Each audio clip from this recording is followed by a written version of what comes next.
안녕하세요. 본시니어대학 여러분. 기다리고 기다리던 본시니어대학 2021년 가을학기 첫 사회를 맡은 하엘리입니다. 벌써 화면으로 3번이나 만나뵈서 제 얼굴이 너무 낯설지는 않으시죠? 지난 봄학기 때 다음 학기에는 꼭 대면으로 보면서 안녕하세요 하자고 약속했었는데 다시 이렇게 화면으로 뵙게 되었네요. 코로나 시국을 지나면서 이렇다 저렇다 말도 많지만 이제는 한국에서 말하는 것처럼 with 코로나와 더불어 살아가야 하는 그런 날이 온 것이 아닌가 생각도 듭니다. 코로나가 많은 것을 바꾸어 놓았죠. 그러면서 new normal이라는 말에 마스크 쓰는 게 일상이 되었고 어딜 가나 옛날에는 하지 않았던 체온을 재거나 손 세정제를 하고 질문에 답변을 하고 또 더불어 이제는 백신 여권을 준비해야 하는 그런 날들이 왔죠. 이런 사회적 변화에 여러분들의 일상도 조금은 변화가 오셨을 것이라고 생각되는데요. 저희 일상에도 많은 것이 변화가 되었지만 그 중에서 한 개만 쉐어하려고 합니다. 제가 지난 3월부터 시작한 감사 일기인데요. 매일매일 5분만 나에게 하루에 감사했던 일을 적어야지 하고 시작한 5분이 이제 무럭무럭 지나서 어느 날 밤에는 시간 가는 줄 모르고 적고 있는 나를 발견하면서 그 시간이 참 감사하다는 생각을 했습니다. 처음 쓸 때는 뭘 쓰지 하고 생각했었는데 시간이 지날수록 그 감사 리스트가 점점 길어지고 있는 일기장을 볼 때 감사 바이러스구나 라고 생각이 들었습니다. 하지만 이 감사 바이러스는 코로나 바이러스처럼 남을 아프게 하는 게 아니라 나에게 더 행복하고 감사하는 마음을 증폭할 수 있게 만드는 아프지 않은 바이러스로 말입니다. 여러분, 내가 어떤 것에 감사하지 않다면 그것은 내가 그 부분에 부족한 마음이 있기 때문이죠. 그 부족이 채워지지 않으면 내가 방출하는 에너지가 부족한 면으로 자꾸 쏠리기에 부족을 채우는데 더 힘을 쓰겠죠. 근데 그 부족한 마음을 채우는 것의 처방은 단 한 가지밖에 없더군요. 감사한 마음. 감사는 굉장히 높은 주파수의 에너지를 갖고 있다고 해요. 감사하다는 말을 몇만 번 하면 기적이 이루어진다는 말이 있죠. 내가 이미 가지고 있던 것에 감사하고 앞으로 가질 것에 미리 감사할 때 그때 내 에너지가 바뀌고 내 원하는 삶이 조금씩 변화하는 거죠. 물론 내일 당장 이루어질 수는 없겠지만 조금씩 변화하면서 결국은 그 부분이 채워지고 감사하다고 느낄 때 행복이라는 단어가 우리 주위에 존재한다고 생각합니다. 그런 면에서 저는 오늘 감사 일기 제목은 시니어 대학 가을 학기 첫 회를 시작하게 되어서 감사하다가 될 것 같습니다.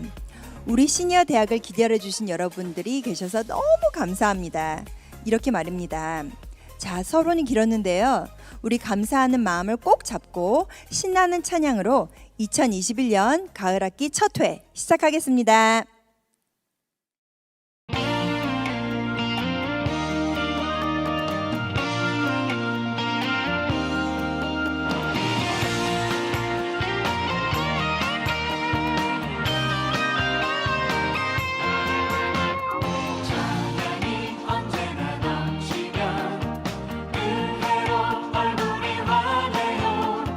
성령의 충만한 모습이 서로 가는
지금 시간에는 담임 목사님이신 고영민 목사님의 말씀이 있으시겠습니다. 할렐루야, 반갑습니다. 보은하나님교회 시니어 대학에 오신 여러분 모두를 주님의 이름으로 환영합니다. 올 가을에도 시니어 대학을 통해서 여러분이 좋은 시간을 가지시고 재미있고 의미 있는 시간이 되시기를 간절히 바랍니다. 지난 화요일은 여러분 추석입니다. 우리 민족의 최대 명절인 추석입니다. 저도 그래서 이번 주 월요일 날 저녁에 한국에 있는 고향에 계신 어머님과 형제들과 이렇게 줌으로 추석 예배를 드렸어요. 이렇게 줌으로도 이렇게 추석 예배 드리니까 참 좋더라고요. 어머님 기도해 주시고 형제들 같이 찬송하고 기도하니까요, 또 말씀 나누니까 참 좋았습니다. 추석이 되면 많은 사람들이 고향을 찾죠. 가는 길이 참 멀고 험합니다.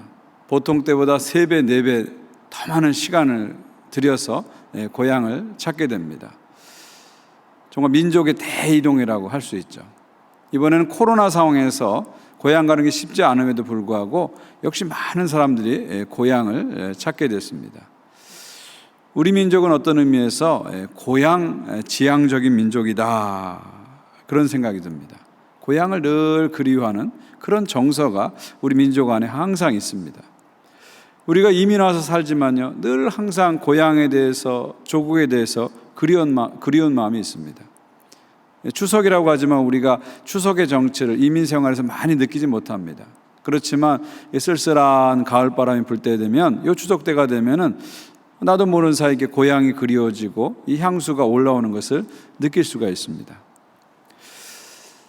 우리 민족이 가장 사랑하는 시인이 바로 김소월 시인이죠. 김소월 시인이 쓴 고향이란 시에 이런 내용이 있습니다. 즘생은 모르나니 고향이나마 사람은 못 잊는 것 고향입니다.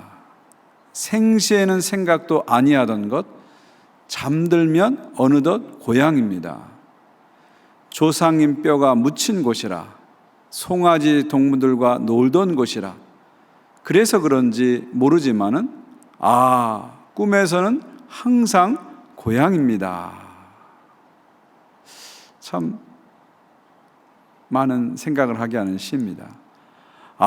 꿈에서는 항상 고향입니다. 무슨 말일까요? 이 고향에 대한 그리움은 인간의 깊은 무의식 속에 들어있다, 그런 얘기죠. 어떤 학자는 그런 얘기 하더라고요. 우리 한국 사람들의 영원한 종교는 고향이다, 그런 얘기를 합니다. 항상 고향을 그리워하고 고향을 생각하는 이 고향 지향적인 민족이다, 그렇게 말씀드릴 수 있죠.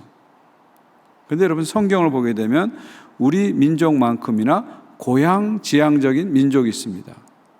그들이 바로 유대인들입니다. 이스라엘 사람들은 항상 고향을 그리워했습니다. 왜냐하면 그들의 조상 때부터 그들은 고향을 떠나서 사는 삶을 살았죠. 아브라함도 그랬고, 이삭도 그랬고, 야곱도 그랬고, 요셉도 그랬고, 고향을 떠나서 사는 그런 삶을 살았습니다. 고향을 떠나서 나그네 삶을 살았죠. 스스로 우리는 나그네다, 외국인이다, 이런 정체성을 갖고 살았습니다. 여러분, 나그네 삶에서 제일 그리운 것이 어디죠? 바로 고향입니다. 그래서 이스라엘 사람들은 항상 고향을 생각하고 고향을 그리워하는 그런 민족이라고 말씀드릴 수 있습니다. 그런데 여러분, 아브라함이 그리워했던 고향은 어딜까요? 이삭과 야곱이 그리워했던 고향은 어딜까요? 오늘 히브리서 말씀 보게 되면 그들의 고향이 어딘지를 우리에게 가르쳐 줍니다. 히브리서 11장 15절에서 16절입니다. 저희가 나온 바 본향을 생각하였다면 돌아갈 기회가 있었으려니와 저희가 이제는 더 나은 본향을 사모하니 곧 하늘에 있는 것이라. 그러므로 하나님이 저희 하나님이라 일컬음 받으심을 부끄러워 아니하시고 저희를 위하여 한 성을 예비하셨느니라. 오늘 히브리서 말씀 보게 되면 아브라함이 그리워한 고향, 이삭과 야곱과 요셉이 그리워한 고향은 본토 친척, 자신이 옛날에 살았던 그곳이 아니었다는 것을 볼 수가 있습니다. 어린 시절의 추억과 낭만이 있던 그곳이 고향이 아니라는 것을 볼 수가 있죠. 그곳이 만약 고향이었다면 그들은 돌아갔을 것이다. 그렇게 말하고 있어요. 그렇다면 이스라엘 사람들이, 성경의 사람들이 정말 그리워하고 가고자 했던 고향은 어딜까요? 오늘 하나님 말씀은 그 고향은 하늘에 있다. 그렇게 말하고 있어요. 하늘에 있다. 그렇게 말하고 있습니다. 그들은 땅에 있는 고향을 그리워한 것이 아니라 하늘의 고향, 본향을 그리워하면서 살았다. 그렇게 말하고 있습니다. 다른 말로 얘기하면 하나님의 나라를 그리워했다는 것이죠. 하나님이 온전히 통치하시는 그 하나님 나라, 영원히 우리가 돌아가서 살 그 하나님 나라를 본향으로 생각하고 고향으로 생각하고 그리워했다. 그렇게 성경은 말하고 있습니다. 이렇게 보면 이스라엘 사람들이 그리워한 고향은 지리적인 고향이 아니라는 겁니다. 영적인 고향을 말하는 거죠. 과거에 어딘가 있었던 그곳이 아니라 미래에 그들이 바라보고 가야 할 곳을 그들은 진정한 고향이라고 생각했습니다. 그 하나님 나라는 고향을, 본향을 항상 바라보면서 하나님의 백성들은 살았던 것이죠. 그 고향을 바라보기 때문에 이 땅에서 힘들고 어려웠지만 좌절하고 낙심하지 않고 소망을 가지고 끝까지 달려가는 삶을 살았던 것입니다. 나그네 인생길에서 앞에 있는 그 고향, 영원히 돌아갈 고향을 끊임없이 바라보고 살았기 때문에 그들은 힘차게 소망 있는 그런 삶을 살았다고 성경은 말하고 있는 것입니다. 오늘 하나님 말씀 우리에게 말씀하고 있죠. 우린 다 고향 떠나온 사람이다. 나그네다. 이렇게 말하고 있습니다. 이민자만 나그네가 아니고요. 이 나그네라는 것은 인간의 근원적인 실존을 말하는 겁니다. 우린 다 나그네라는 거예요. 나그네가 결국 무엇을 향해서 가야 됩니까? 본향을 향해서, 고향을 향해서 가야 된다는 것이죠. 그리고 그 고향은 어디라고요? 땅에 있는 곳이 아니라 하늘에 있다. 과거에 있는 것이 아니라 미래에 있다. 그 앞에 있는 고향 하나님 나라를 바라보면서 나가는 삶이 나그네의 진정한 삶이라는 것이죠. 그렇게 살아갈 때 용기와 희망을 갖고 끝까지 인생 여정을 갈 수 있다는 것이죠. 하나님이 완전히 통치하시는 그 하나님의 나라, 정말 햇빛도 달빛도 필요 없는 완전히 빛 가운데 있는 그 하나님의 나라, 생명수 강이 넘치고 12가지 생명실과 항상 맺히고 눈물도 없고 곡하는 것도 없고 애통도 없고 죽는 것도 없는 그 영원한 하나님의 나라, 예수께서 오셔서 완전히 이루실 그 하나님 나라, 이것이 우리가 돌아갈 근원적인 고향, 본향이라고 성경은 우리는 말합니다. 우리에게 말합니다. 결국 우리가 돌아갈 고향은 하나님 나라다. 오늘 시니어 대학에 오신 모든 분들이 과거의 고향이 아니라 미래의 고향을 바라보면서 사시기를 간절히 바랍니다. 땅의 고향이 아니라 하늘의 고향을 바라보면서 사시기 바랍니다. 그래서 하루하루 하늘나라라는 고향 때문에 용기와 희망을 갖고 힘차게 살아가시는 여러분 모두가 되시기를 주님의 이름으로 간절히 부탁드립니다. 기도하겠습니다. 하나님 아버지, 우리에게 영원한 고향, 하나님 나라라는 본향을 주셔서 감사합니다. 나그네 인생길에서 방황하고 지치고 쓰러질 때마다 우리 앞에 있는 그 영원한 고향 하나님 나라를 바라보면서 용기와 희망을 얻게 하신 것을 감사합니다. 이 시니어 대학의 모든 우리 어르신들이 항상 하나님 나라 고향을 바라보면서 용기와 희망 속에 힘차게 살아갈 수 있도록 은혜를 내려 주옵소서. 예수 그리스도의 이름으로 간절히 기도하옵나이다. 아멘. 참으로 은혜로운 말씀이셨습니다. 지금 시간에는 이상아님의 판소리 메들리를 시청하시겠습니다. 정겨운 우리 소리를 들려주실 건데요. 곡명은 성주풀이, 남원산성, 그리고 진도 아리랑이 되겠습니다. 안녕하세요. 본 시니어 대학 어머님 아버님들, 저는 토론토에서 활동하고 있는 국악인 소리꾼 이상아입니다. 반갑습니다. 오늘 시니어 대학 가을 학기 개강도 축하드릴 겸 이렇게 힘든 코로나 시기에 우리 어머님, 아버님들에게 힘도 드릴 겸 제가 민요 메들리를 준비해서 왔는데요. 어서 빨리 코로나가 종식이 돼서 우리 어머님, 아버님들 앞에 모시고 라이브로 공연할 수 있는 시간이 오길 바라면서 성주풀이, 남원산성, 그리고 진도아리랑까지 들려드리겠습니다.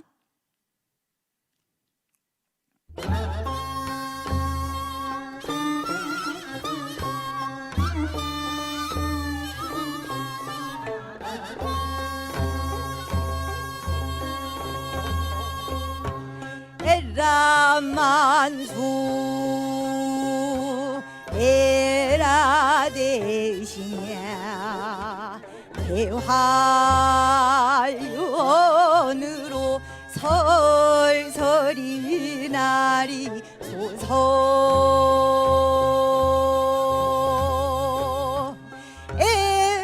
에라만수 에라 대신이로구나 놀고 놀아 봅시다 니 노지는 못하리라 이댁 성주는 화가 성주 저댁 성주는 조가 성주 한태간의 공댁 성주 조년 성주인 연성주 27의 3년 성주 37 4년 성주 마지막 성주는 57이로다 대한련으로 설설이 날이 소서 왕왕한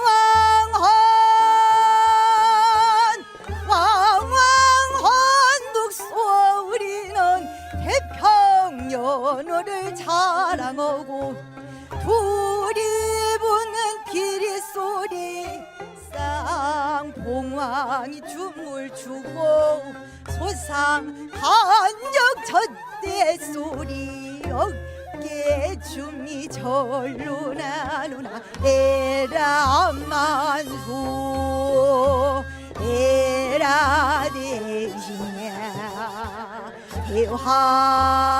대활연으로 설설이 날이 소서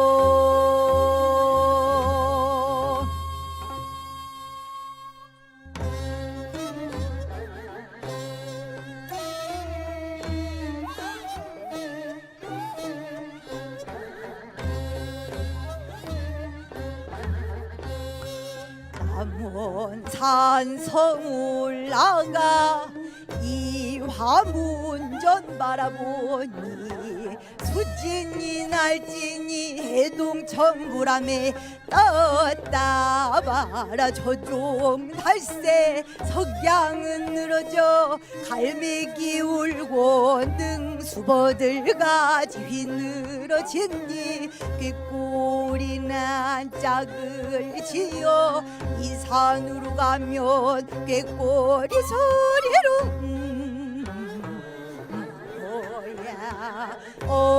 어야디 여우둥가 허허둥가 중간에 사랑이로다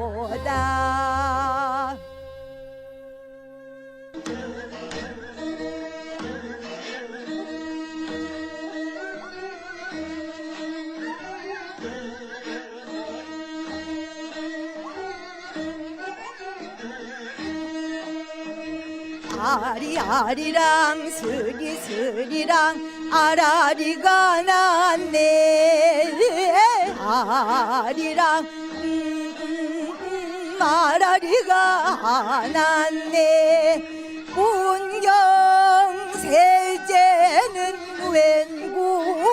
웬국인가 구부야 구부구부가 눈물이 로구나 아리아리랑 스리스리 스리스리랑 아라리가 났네 아리랑 아라리가 났네 청천 하늘엔 잔별도 많고 이내 가슴엔 희망도 많다 아리아리랑 스리스리랑 아라리가 났네 아리랑 아라리가 났네 노다 가세 노다 나가세 첫날이 떴다 치도록 노다 나가세 아리아리랑 스리스리랑 아라리가 났네 아리랑 아라리가 났네 만경 장파에 둥둥둥 뜬네 어기여차 어야디여라 노를 져라 아리아리랑 스리스리랑 아라리가 났네 아리랑 아라리가 났네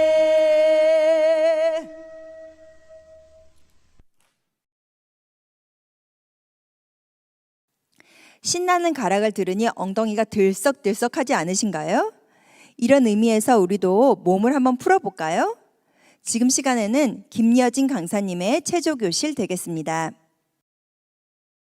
안녕하세요. 몸도 마음도 건강하게 운동하는 진이입니다. 어머님, 아버님 그동안 잘 지내셨나요? 제가 2019년도에 첫 번째 인사를 드리고 올 봄학기에 이어서 이렇게 가을학기까지 다시 한번 인사를 드리게 되어 너무 반갑습니다. 어떻게 어머니, 아버님 그동안 건강한 운동 많이 진행하셨었나요? 코로나로 인해서 안에서 진행하실 수 있는 센터 운동보다는 밖에서 즐기실 수 있는 가벼운 산책이나 등산을 많이 하신다고 들었는데요. 그래서 오늘은 저 진이가 너무 유명한 가수죠. 장윤정 가수의 어부바라는 노래로 운동 영상을 준비해 보았습니다.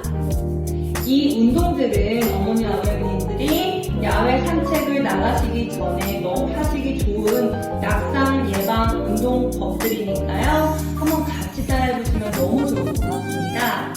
현재 앉아 계신 자리에서 의자만 살짝 빼서 저랑 같이 한번 따라해보실게요. 두 주먹을 불끈 쥐고 같이 한번 힘차게 따라해 볼게요.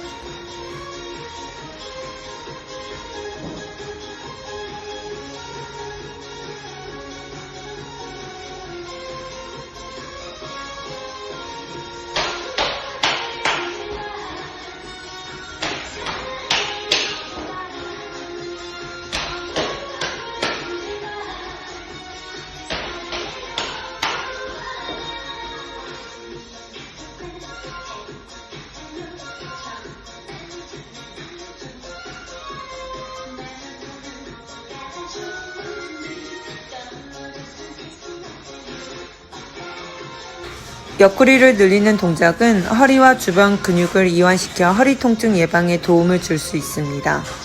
이 동작은 앞 허벅지 운동에 도움이 되는 운동입니다. 다음은 기지개 켜듯 상체를 늘려줌으로써 척추를 바로 세워 혈액순환을 원활하게 만들어주며 어깨 근육의 수축과 이완을 통해 오십견 예방에 도움이 됩니다.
어부바 노래로 시작한 건강체조 어떠셨나요? 어머니 아버님들 재미있게 따라하셨나요? 이 운동들이 낙상 예방에 너무 좋은 운동들이니까요. 꼭 나중에 산책하러 가시기 전에 혹은 운동하러 가시기 전에 한 번씩 꼭 기억해 놓으셨다가 따라해 주시고요. 다음은 내 나이가 어때서란 노래로 기억력 박수 체조를 준비하였으니까요. 우리 같이 한번 따라해 보실게요.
아버님 너무 수고 많으셨습니다. 제가 준비한 건강체조 영상은 여기까지고요. 어떠셨어요? 괜찮으셨나요? 유익한 시간이 되셨길 바라겠고요. 저는 다음에 또 인사드리겠습니다. 건강하세요. 지금은 홈 베이킹 클래스 시간입니다. 이번에는 이혜지 강사님께서 바스크 치즈케이크 만드는 법을 가르쳐 주실 건데요. 바스크 치즈케이크는 스페인의 바스크 지방에서 유래한 높은 불에서 태워서 구운 듯한 치즈케이크입니다. 검게 그을리다 싶은 케이크 겉부분과 진하면서도 부드러운 안 부분의 맛 조화가 너무나 환상적인 케이크입니다. 진하고 꾸덕한 맛이 진한 커피와는 물론 와인과도 잘 어울리는 바스크 치즈케이크 만들기 지금 시작합니다.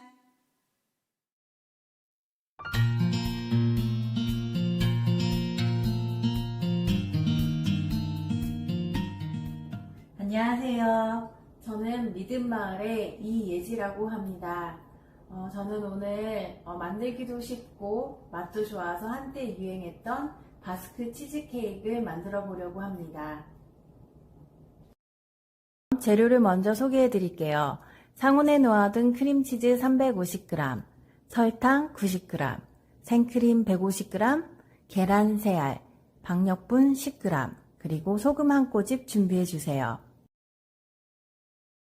그럼 한번 만들어 볼까요? 상온에 놓아둔 크림치즈 350g을 먼저 부드럽게 풀어주세요.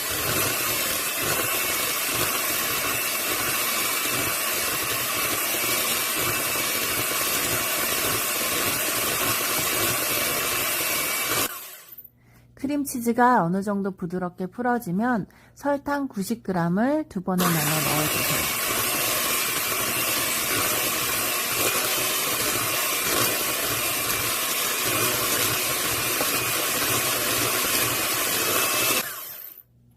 나머지 설탕도 마저 넣고 잘 섞어줍니다.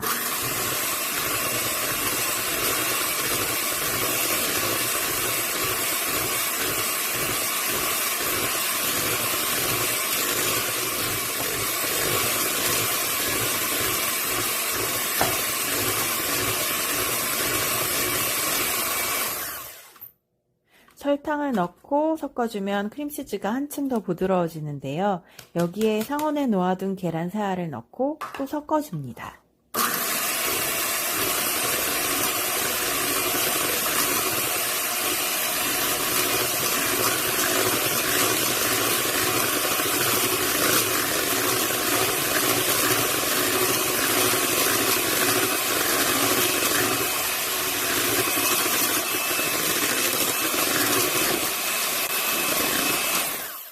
계란과 크림치즈가 잘 섞이고 나면 박력분 10g을 뭉치지 않게 채쳐서 넣어주세요.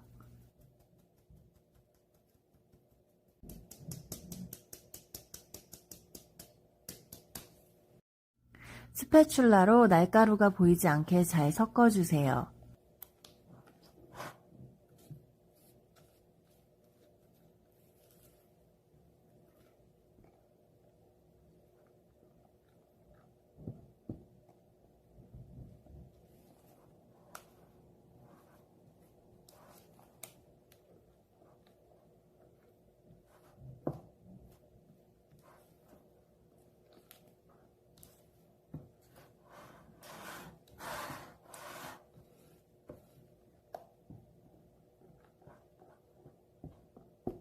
가루가 보이지 않게 잘 섞이고 나면 마지막으로 생크림 150g을 골고루 넣어주고 잘 섞어주세요.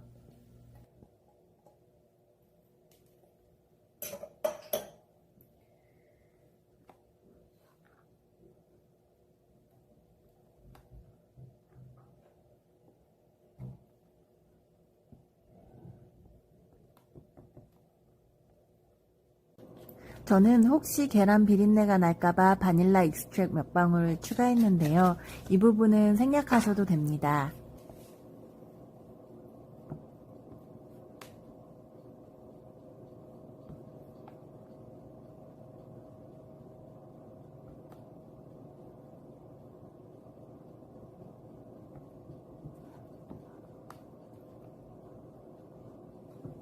크림치즈의 풍미가 살아나도록 소금 한 꼬집을 추가했는데요. 2단계 역시 생략하셔도 괜찮습니다.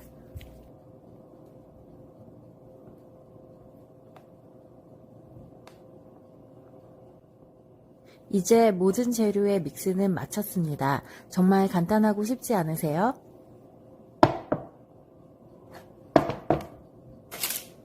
다음은 준비된 반죽을 틀에 부어주면 되는데요. 저는 미리 유산지를 틀에 맞춰 껴놨어요. 작은 컨벡션 오븐에 구울 거라 유산지가 위로 올라가지 않게 옆으로 접어주고 반죽을 부어줬습니다.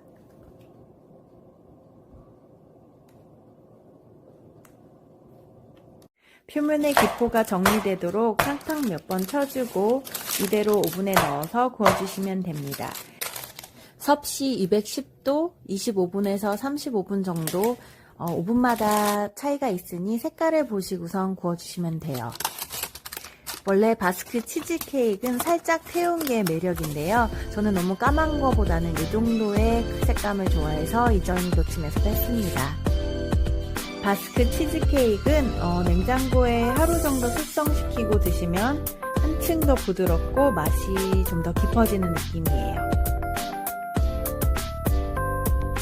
케이크가 하루 지난 숙성된 모습이에요.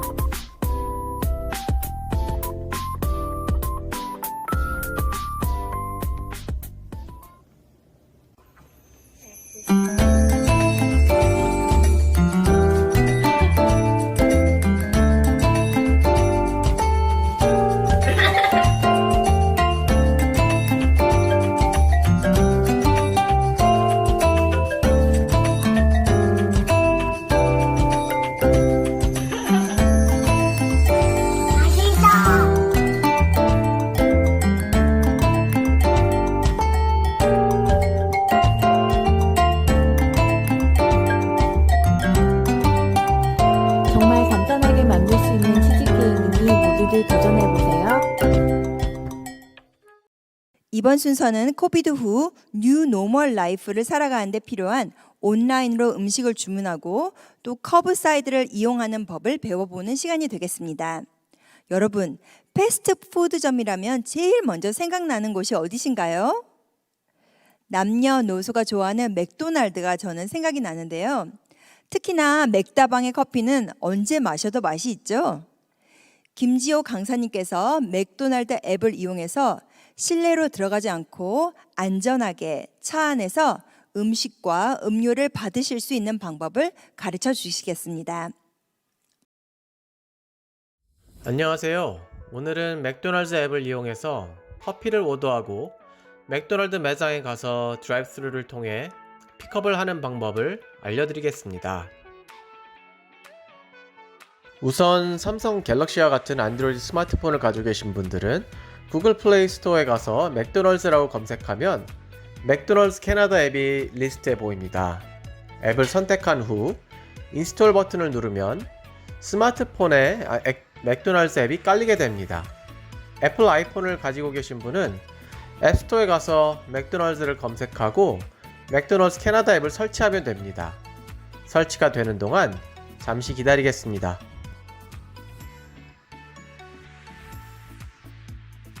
그러면 설치된 맥도날드 앱을 눌러보겠습니다.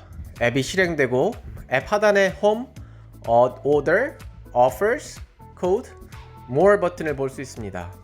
먼저 맥도날드 앱을 사용하려면 사인업이 필요합니다. 사인업을 하려면 More 버튼을 누르고 맨 위에 로그인 버튼을 누릅니다. 로그인과 사인업 두 개의 탭이 보일 겁니다. 여기서 사인업을 누릅니다. 사인업 페이지에 보면 First name, Last name, Email, Password, Confirm Password, Postal Code 란이 있는데 이 란들을 전부 넣어주세요. 그리고 Preference and Terms 아래에 I agree with McDonald's terms and conditions and privacy statements를 체크해주고 Create Account 버튼을 눌러주세요. 저는 미리 사인업을 했기 때문에 바로 로그인을 하겠습니다. 로그인이 성공되면 맥도날드 홈 화면으로 돌아옵니다. 그러면 이제 커피를 오더해 보겠습니다. 커피를 오더하기 전에 제가 맥도날드 앱으로 오더할 때 항상 확인하는 것이 있는데 그것은 Offers 페이지입니다. 페이지 하단 옵션 중에 Offers를 눌러보겠습니다. 그러면 현재 맥도날드 온라인 오퍼들을 보실 수 있습니다. 맨 위에 Rewards가 보이는데 이것은 나중에 말씀드리겠고요. 바로 밑에 오퍼 리스트가 보입니다. 투캔다인이 보이고요. 3불 2구 빅맥 또는 맥치킨 버거, 4불 4구 브렉퍼스트 밀이 보이고요. 투캔다인 브렉퍼스트도 있고요. 6불 6구 밀도 있고요. 마지막에 1불짜리 미디움 커피 오퍼가 보입니다. 참고로 이 오퍼들은 매주 바뀝니다. 그리고 이 중에 어떤 오퍼들은 앱을 통해서만 사용할 수 있는 오퍼들이 있습니다. 제가 맥도날드 매장에 가기 전에 꼭 맥도날드 앱을 확인하는 이유 중 하나이기도 합니다. 여기서 저는 1불짜리 미디움 커피 오퍼를 사용해서 커피를 오더해 보겠습니다. 우선 1불짜리 미디움 커피 오퍼를 누릅니다. 그리고 화면 중간에 있는 Start Your Order 버튼을 누릅니다. 그러면 어떤 커피를 오더할 것인지 선택할 수 있습니다. 저는 미디움 프리미엄 로스트 커피를 선택하겠습니다. 그러면 보이는 페이지 중간에 미디움 프리미엄 로스트 커피 가격이 1불 69가 아니라 1불이라고 적혀 있는 것을 볼 수 있습니다.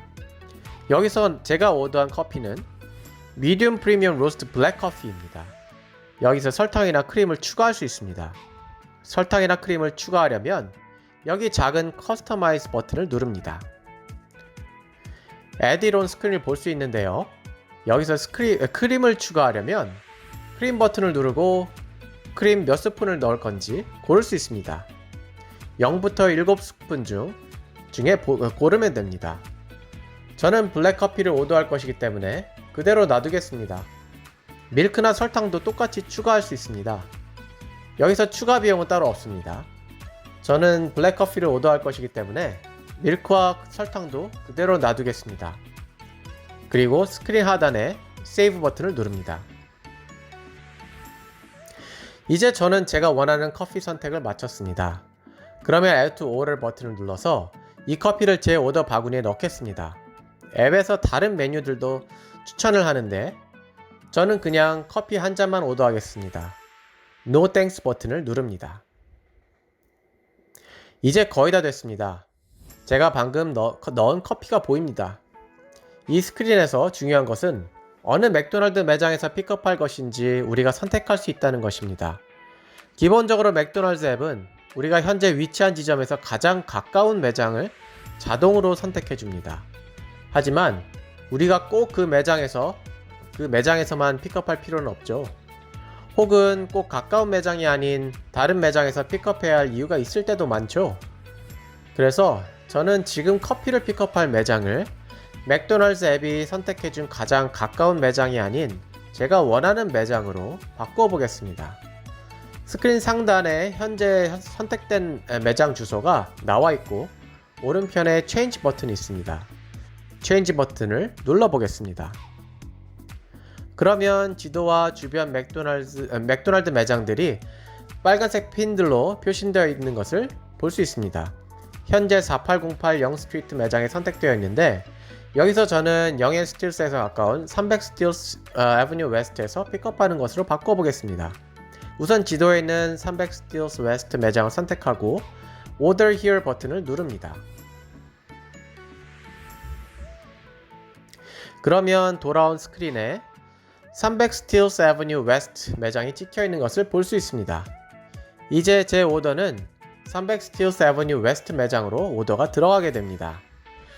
저는 커피 한 잔만 오더할 것이기 때문에 스크린 하단에 Order More 버튼이 아닌 Continue 버튼을 누릅니다. 픽업 디테일 스크린에서 픽업 애드레스가 300 스틸스 애버뉴 웨스트인 것을 확인할 수 있고요. 총 가격이 텍스 포함 1불 5센트인 것을 볼 수 있습니다. 여기서 앱으로 오더를 하려면 삼성 갤럭시와 같은 안드로이드 스마트폰으로는 구글페이로 지불하던지 구글페이를 사용하지 않으시는 분들은 맥도날드 앱에 크레딧 카드를 입력하여 지불해야 합니다.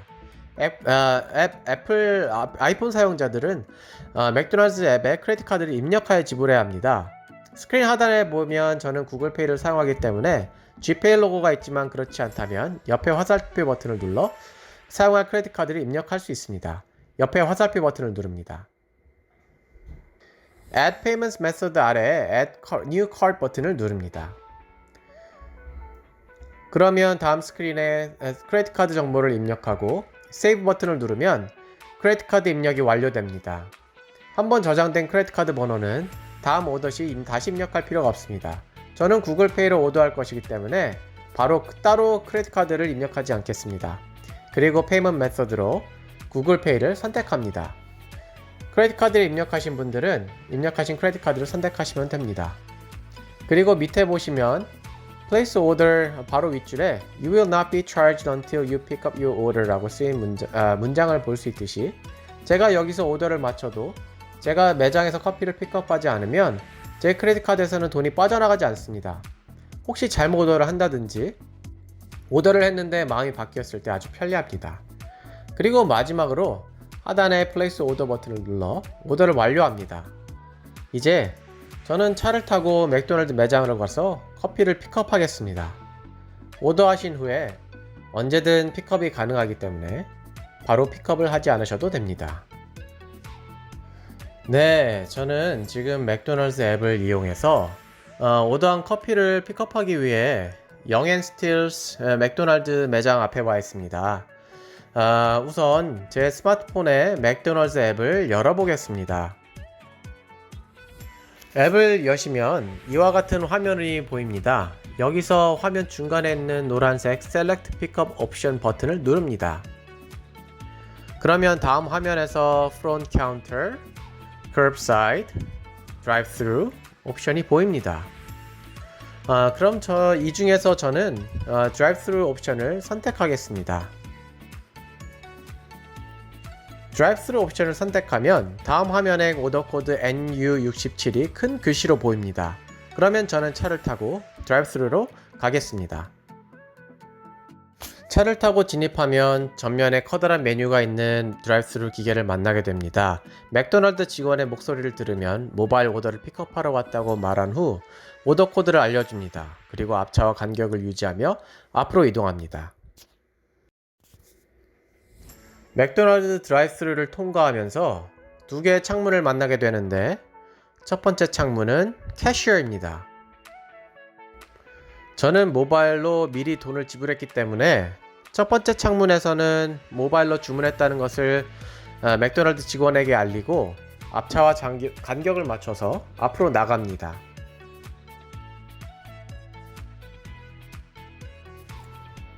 그리고 두 번째 창문을 만나게 되고 이곳에서 오더한 커피를 받게 됩니다.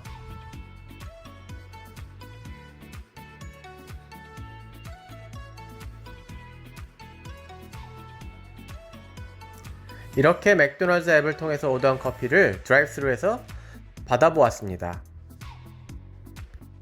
네, 이렇게 오늘은 맥도날드 앱을 이용해서 앱 안에 어포드를 이용해 커피를 오더하고 맥도날드 매장에 가서 드라이브스루를 통해 픽업하는 방법을 알려드렸습니다.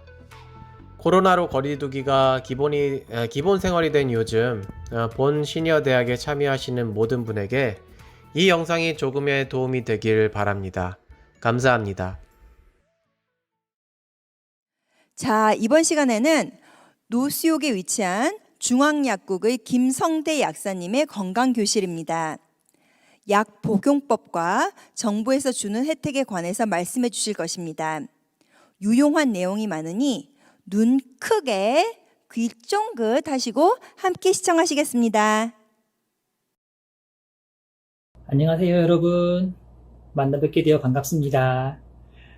저는 현재 노스역 영핀치 근처에 소재한 중앙약국에서 매니저 약사를 근무하고 있는 데이빗 킴이라고 합니다. 한국 이름은 김성대입니다. 저는 6년 전에 캐나다로 이민을 왔고요. 그 전에는 한국에서 병원, 제약회사, 약국 등을 거치면서 약과 관련한 다양한 경험을 쌓아온 바 있습니다. 처음 건강강좌 의뢰를 받고 어떤 내용을 다루는 게 좋을까 생각을 하다가 여러분들 궁금하신 것들을 알기 쉽게 풀어드리는 것이 이 강좌의 취지인 만큼 제가 평소에 약국에서 일하면서 그동안 자주 접했던 질문이 무엇이었을까 이런 것들을 좀 떠올려 보게 되었고요. 그래서 우선적으로 몇 가지를 좀 정리해서 여러분께 이해하기 쉽게 설명해 드리면 좋겠다 그렇게 생각을 했습니다. 이미 잘 아시는 내용일 수도 있고 생소한 내용일 수도 있을 텐데요. 잘 들어보시고 궁금하신 사항이 있으시면 또 추후에 질문해 주시면 별도로 답해 드릴 수 있는 기회를 한번 마련해 보도록 하겠습니다. 자, 그럼 첫 번째 주제를 한번 풀어볼까요? 자, 질문은 이렇습니다. 약은 식후 30분 아닌가요? 식전 식후는 대체 무슨 차이가 있나요? 저도 한국에서 태어나고 자라다 보니 별 생각 없이 자연스럽게 받아들이게 된 정보 중 하나가 약은 꼭 밥을 먹고 나서 먹어야 되고 특히 식후 30분에 먹어야 된다. 이거였어요. 하지만 제가 약대에 입학하고 또 오랜 시간 약사일을 하고 여러 가지 과학적인 정보를 접하면서 알게 된 것이 그 식후 30분이란 정보는 사실 그 근거가 명확하지 않다라는 거예요. 그러면 어디서 식후 30분이란 정보가 유래했는지를 거슬러 올라가 보면 일제강점기에 일본에서 한국으로 넘어온 정보다라는 설이 사실 유력합니다. 지금도 일본에서는 많은 의약품들이 그 표시사항에 식후 30분이란 기재가 많아요. 나름 일본 쪽에서는 흡수율 때문이다 그런 것들을 근거로 제시하기도 하지만 실제 일본 이후에서는 크게 그 의미를 인정받지 못하고 있는 게 현실이거든요. 연유가 어떻게 됐든지 오랜 시간 동안 이 식후 30분이란 모토가 상식처럼 자리를 잡으면서 불필요한 사회적 비용이 의외로 많이 발생을 합니다. 우선 식사를 안 했다고 약을 먹으면 안 된다고 생각하시는 분들이 많아요. 예를 들면 아유 내가 어제는 아침을 안 먹어서 약도 그냥 건너뛰었어 이런 분들도 있으시고 요새 내가 식사를 규칙적으로 안 해서 그러다 보니 약도 잘 안 챙겨 먹게 돼 그렇게 얘기하시는 분들도 있으세요. 또 더 문제가 뭔가 하면 식후에 반드시 30분 이 30분이 문제예요. 이거 시간 기다리다가 바쁜 일 갑자기 생기고 또 기다리다가 깜빡해서 정작 약 먹는 거 놓치는 경우 상당히 많이 봤습니다. 그러다 보니까 결론적으로 환자에게 필요한 약물 치료나 질병 관리가 제대로 이루어지지 않는 상황이 많이 발생하는 거죠.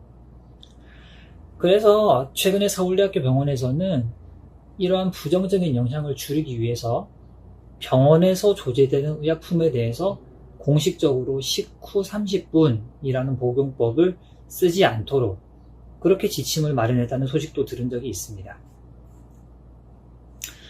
자, 그러면 약을 대체 어떻게 복용하면 되느냐? 사실 이게 중요한 거죠. 그간 저도 한국 제약회사에서 처방약 개발 검토를 하면서 또 캐나다 약사 면허 준비도 하고 여기 필드에서 또 일하면서 다양한 종류의 의약품 허가 사항을 접하게 되는데 여기 적혀 있는 것들을 종합해 보면 대부분의 의약품이 이렇게 적혀 있어요. With or without food. 무슨 말이죠? 식사와 상관없이 복용이 가능하다 라고 되어 있는 거예요. 그러니까 약들은 의외로 그렇게 빡빡한 친구들이 아닌 겁니다. 자, 먼저 기억하셔야 될 거예요.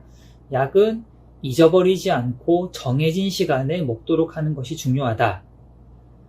당연한 얘기죠. 그러니까 습관을 잘 들이셔야 되는 거예요. 기억하기 좋은 시간을 정하십시오. 사실은 그래서 원래 이제 식후 30분이라는 그 말에 있는 식후라는 용어 자체는 큰 의미가 있어요. 우리가 매일매일 잊어버리지 않고 오랫동안 지속해 오고 있는 습관 중에 하나가 뭐죠? 밥 먹는 거예요. 식사. 약 복용을 이 식사라는 습관하고 연결시키는 것 자체는 약 복용을 잊어버리지 않기 위해서 아주 좋은 방법이기는 합니다. 하지만 아까 말씀드렸던 대로 이게 지나쳐서 식사를 안 하면 약도 먹으면 안 된다. 이런 오해로 발전한 것이 문제인 것이죠. 또한 거기다가 30분이란 용어가 붙으면서 아까 말씀드렸듯이 점점 더 헷갈리게 된 측면이 있습니다. 예를 들어서 매일 하루 한 번 드셔야 되는 약이 있다고 칩시다. 이런 경우에 특별한 용법에 어떤 문제가 없다면 아침에 일어나자마자 한 번에 드시든지 아니면 아침 식사를 하고 그 자리에서 바로 드시는 것을 권해드릴 수 있겠습니다. 자, 만약에 아침에 이렇게 먹을 약을 까먹었다. 그런 경우에는 한 점심 조금 늦게까지는 내가 아침에 약 먹는 거 까먹었네. 그렇게 생각난 이후로 그때 바로 드시면 돼요. 한 몇 시간 정도는 크게 문제가 없어요. 그리고 만약에 그거보다 더 좀 지연이 됐다 싶으면 그 다음날 드시는 게 일반적으로는 좋습니다. 그러니까 이거는 하면 안 돼요. 그 다음날에 어제 안 먹었던 것까지 모아서 한꺼번에 이틀치를 먹는다. 이거는 안 됩니다. 대신에 다음날 먹을 약만 그 다음날에 드십니다. 왜냐하면 용량 초과가 일어나서 부작용 생길 수 있으니까요. 안전이 항상 중요해요. 자, 물론 몇몇 의약품은 기억해둬야 될 용법이 분명히 있어요. 여기서 그것들을 다 나열할 수는 없고 이것들을 이제 체크를 해주기 위해서 약사가 있는 거니까 일단 일반적으로 말할 수 있는 예를 좀 들어볼게요. 기억해둬야 할 용법입니다. 첫 번째, 식전에 먹는 게 좀 좋은 것들. 위장약 종류가 일반적으로 그래요. 위장약 중에 위산을 줄이는 약들이 있거든요. 이런 약들은 식전에 먹는 게 속을 편안하게 하는 작용을 하고요. 또한 위벽을 또 보호하는 식으로 작용하는 위장약들이 있습니다. 이런 것들은 식전에 먹는 게 좋다라고 약사들이 이야기를 많이 할 거예요. 그리고 갑상선약이 있어요. 대표적으로. 갑상선약은 다른 약과의 상호작용들도 중요하고 또 음식과의 상호작용도 상당히 중요해요. 특히 섬유질이 많은 음식과 혹은 우유나 미네랄이나 이제 그런 것들과의 상호작용이 있기 때문에 음식과 시간을 좀 띄어서 드시는 게 흡수율을 떨어뜨리지 않는 좋은 방법이라고 말씀드릴 수 있겠습니다. 다음에 이제 식사랑 함께 드시는 것이 좋으냐? 대표적인 것들이 진통소염제지요. 우리가 진통제는 빈속에 먹으면 속쓰리다고 얘기하잖아요. 타이레놀은 거기에 해당이 안 돼요. 타이레놀은 속쓰린 분들이 자유롭게 드실 수 있는 안전한 약이고 대신에 진통소염제 중에 에드빌, 얼리브, 아스피린 이런 약들은 식사와 함께 드시는 것이 위장장애를 줄일 수 있는 좋은 방법입니다. 또한 당뇨약 중에 제일 많이 드시는 메폴민이라는 당뇨약이 있어요. 이 약도 빈속에 드시면 속을 좀 부대끼게 할 수 있기 때문에 음식과 함께 드시는 것을 권해드립니다. 그리고 지용성 의약품, 그러니까 지방질에 잘 녹는 의약품을 얘기하죠.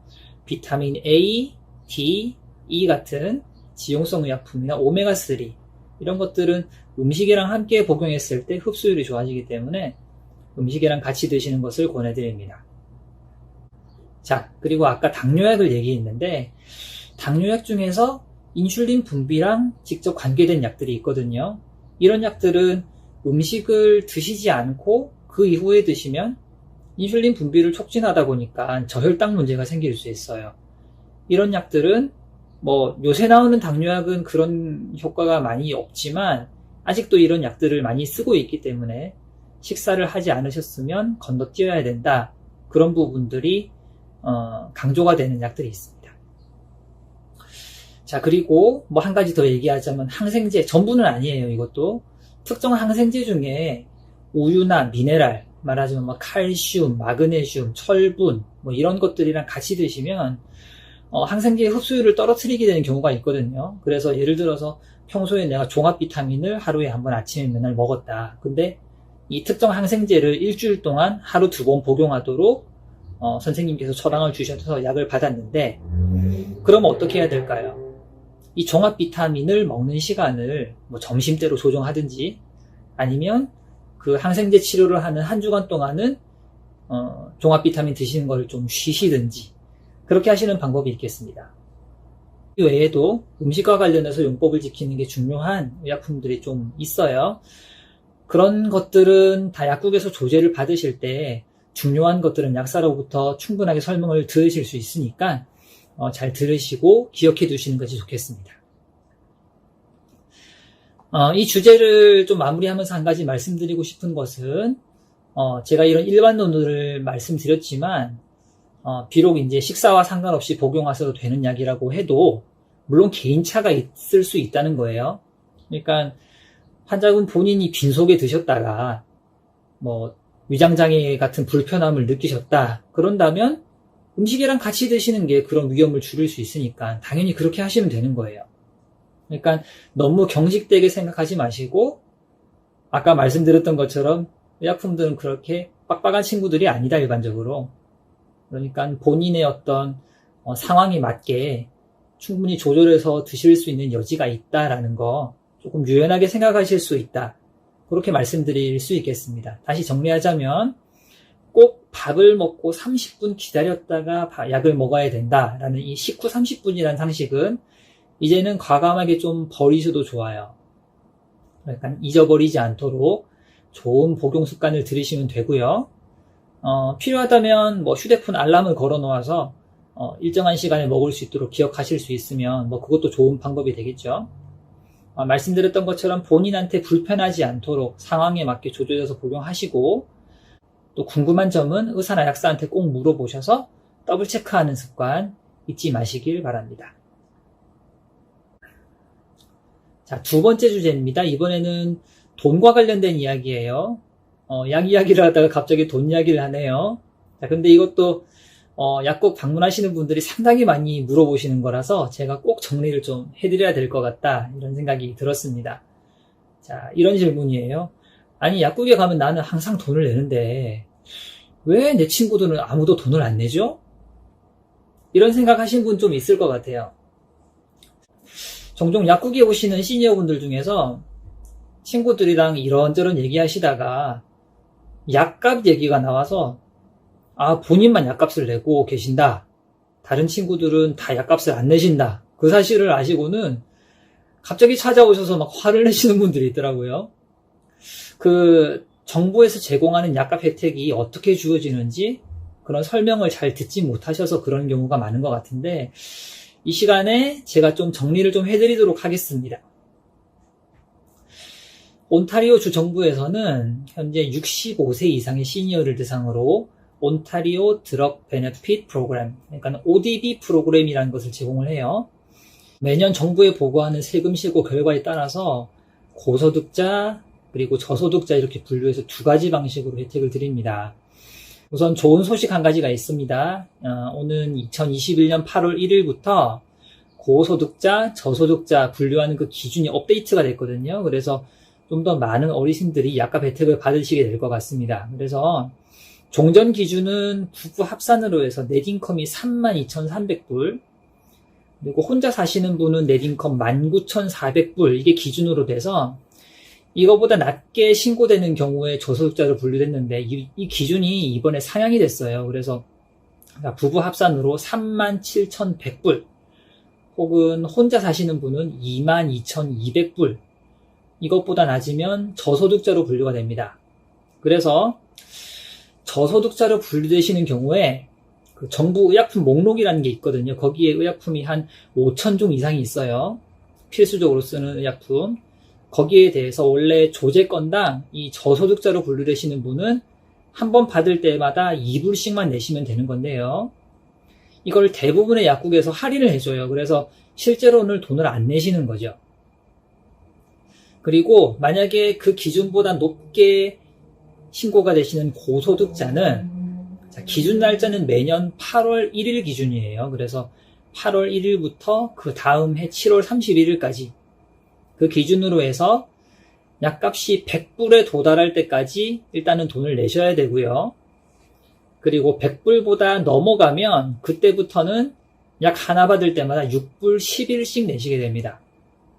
물론 여기에도 대부분의 약국에서 2불씩 할인을 해줘서 실제로는 약 하나당 4불 정도 돈을 내시게 되지요. 자, 예를 한번 들어볼게요. 예를 들어서 65세가 넘으신 분이 약 하나당 20불씩 하는 약을 3종류씩 드시고 계신다 칩시다.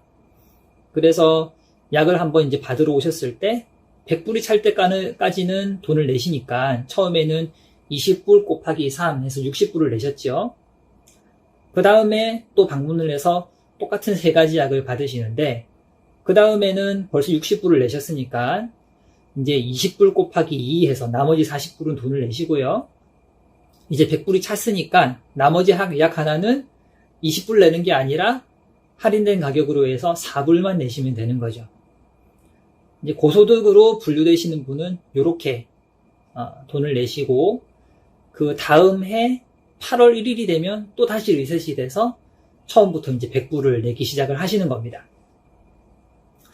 그리고 이와 관련해서 중요한 것은 본인이 매년 정부에 세금 신고요. 그 CRA에다가 세금 신고를 하시더라도 약값 혜택을 받으시려면 ODB에다가 다시 한번 이 약과 관련해서 신고를 하셔야 된다는 거예요. 정부에 서류를 보내는 절차거든요. 그래서 좀 복잡할 수도 있으니까 자세한 신고 방법은 본인이 다니시는 약국에 문의하시면 일단 친절하게 안내를 받으실 수 있고요. 그리고 온타리오주 웹페이지, www.ontario.ca 여기에다가 자세한 신고 방법을 주정부에서 설명을 해놓고 있어요. 그래서 혹시 본인이 스스로 작성하시는데 어려움이 없을 것 같다 그러시면 거기서 찾으셔서 참고하셔도 좋겠습니다. 그리고 아까 말씀드렸던 것처럼 이제 올해부터 소득 분류하는 기준이 상향이 됐잖아요. 그래서 예전에는 돈을 내고 약을 받으셨던 분들 중에서 이번 올해부터 새로 혜택을 받으실 수 있는 분들이 있을 것 같아요. 그래서 거기에 대해서 한번 신고만 잘 하시면 그 다음 매년 소득 신고하는 결과가 CRA로부터 업데이트가 되거든요. 그래서 혜택을 받으실 수 있으니까 이 기회 놓치지 마시고 본인 이용하시는 약국에 방문하셔서 어떻게 신청하시는지 설명을 들으시면 되겠습니다. 여기서 한 가지 주의하실 점은 그 정부의약품 5천여 종 의약품이 있다고 했잖아요. 거기에 올라있지 않은 의약품들이 있어요. 그런 약들은 65세가 이상이 되더라도 환자분이 비용을 부담하셔야 되는 거예요. 그래서 어떤 분들은 나는 이제까지 약을 먹으면서 돈을 한 번도 낸 적이 없는데 왜 돈을 내야 되느냐 그렇게 따지시는 분들이 있는데 그 목록이 있어서 그 바깥에 있는 약들은 아쉽지만 저희가 도움을 드릴 수가 없습니다. 그래서 일부 수면 유도제들 그리고 안과 치료에 쓰는 약들이 그런 경우가 많아요. 그리고 일부 대장 내시경 검사를 위해서 쓰는 약품들 그리고 뭐 먹는 알러지약 이런 것들이 이제 목록에 속해 있지 않기 때문에 이제 본인이 돈을 내셔야 되는 좀 그런 부분이 있습니다.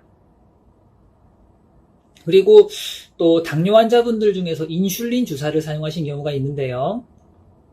그 주사를 할 때 필요한 바늘을 구입하시는데 쓰시라고 정부에서 보조를 해줍니다. 이 프로그램은 Assistive Devices 프로그램이라 그래서요. 이것도 정부에 따로 신청을 해야 돼요.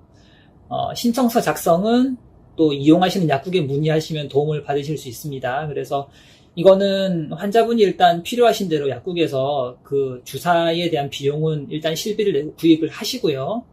대신에 신청을 해놓고 나면 1년에 한 번씩 일정 금액을 정부에서 체크로 보내줍니다.